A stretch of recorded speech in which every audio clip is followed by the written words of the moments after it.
পুত্ৰ শ্ৰী দেৱজিৎ নেওগ কালি 15 অক্টোবৰ তাৰ জন্মদিন আছিলে দিনটো সি ঘৰতে আছিলে 4 বজাত তাৰ এজন লগৰ ভাৰ্গৱ নেওগ তেওঁ মটৰচাইকেলত তাক লৈ যায়হি লৈ গৈ পেলাই তেওঁলোকে কি কৰিলে মোৰ পুত্ৰ যোৱা নাছিলে তাক লৈ গৈ ৰিহাব চেণ্টাৰ যিটো বালিগাঁৱত আছে মানে বাইপাছত আছে তাৰ ৰিহাব চেণ্টাৰলৈ লৈ গৈছিলে আৰু সেই ৰিহাব চেণ্টাৰ নৌপাওঁতে তাৰ ল'ৰা কেইজন মানে হেতি ভাৰ্গৱ নেওগ মাইনা কলিতা বাপি আৰু সাংগুপাংগু ড্ৰাগছ আসক্ত যুৱকসকলে ৰিহাবৰ সদায় ড্ৰাগছ আসক্ত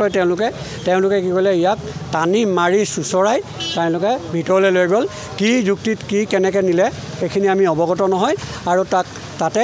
মাৰিছে মাৰি মেলি তাৰপিছত তেওঁক অলপ দেৰি পিছত এখন এপে মাতি আনি যোৰহাট মেডিকেল কলেজত পেলাই থৈ যায়হি আৰু আমাক খবৰ দিয়ে যে আপোনাৰ ল'ৰাৰ অৱস্থা ইমান ভাল নহয় গাটো বেয়া গতিকে আপোনালোকে অতি সোনকালে মেডিকেললৈ যাওক আৰু কি হয় আমি নাজানো ইতিমধ্যে আমি মাক আৰু মই আহি পালোহি পোৱাৰ পিছতে তাতে ডক্টৰে ক'লে যে অলৰেডি মই চিকিৎসা কৰিবলৈ নাপালোঁ যেই নহওক ইমানখিনি হৈ যোৱাৰ পাছত সেই ল'ৰা যুৱক 3জন ইয়াত নাথাকি তেওঁলোক পলাই দিয়াৰ পাছত আমি পুলিচ এফআইআৰ দিলোঁ পুলিচ এফআইআৰে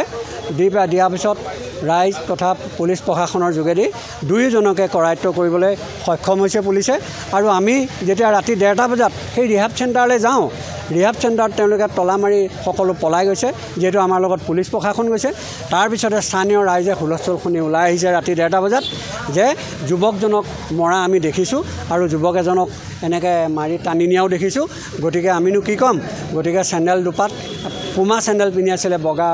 বগা কালাৰৰ ক'লা গতিকে খালত পৰি আছে আৰু আমি এনেকুৱা আগতেও এয়া প্ৰায়ে হৈছে গতিকে মই কি ক'ম মই আপোনালোকৰ মাধ্যমেদি এইটোৱে কৈছোঁ যে মোৰ পুত্ৰই ন্যায় পাওক আৰু মোৰ পুত্ৰক তাহাঁতি পৰিকল্পিত হত্যা কৰিছে মানে পৰিকল্পিতভাৱে নি পেলাই মৰিয়াই হত্যা কৰিছে মানে তেওঁলোকৰ যিসকল ৰিহাব চেণ্টাৰত মানে ড্ৰাগছ আসক্ত যুৱক আছিলে তেওঁলোকে যেন মানে এটা গণহত্যাহে কৰিছে গতিকে এটা পহু মৰা দি মাৰিছে গতিকে স্থানীয় মানুহে আমাক কৈছে আৰু আমি বহু জানিব পাৰিছোঁ আৰু যিখিনি আমাৰ তাৰ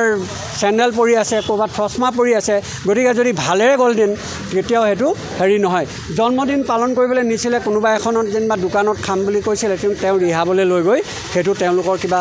ভিতৰুৱা কিবা আছিলে যদি আমি নাজানো কিন্তু পৰিকল্পিতভাৱে মাতি নি তাক হত্যা কৰি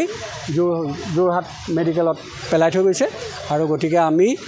আপোনালোকৰ মাধ্যমৰ জৰিয়তে প্ৰশাসনৰ ওচৰত ইয়াৰ এটা উচিত তদন্ত কৰি দোষীক যাতে শাস্তি দিয়ে আৰু ন্যায় বিচাৰিছে যিকোনো খবৰৰ বাবে যোগাযোগ কৰক 7099017330 লগতে 7099017110 নম্বৰত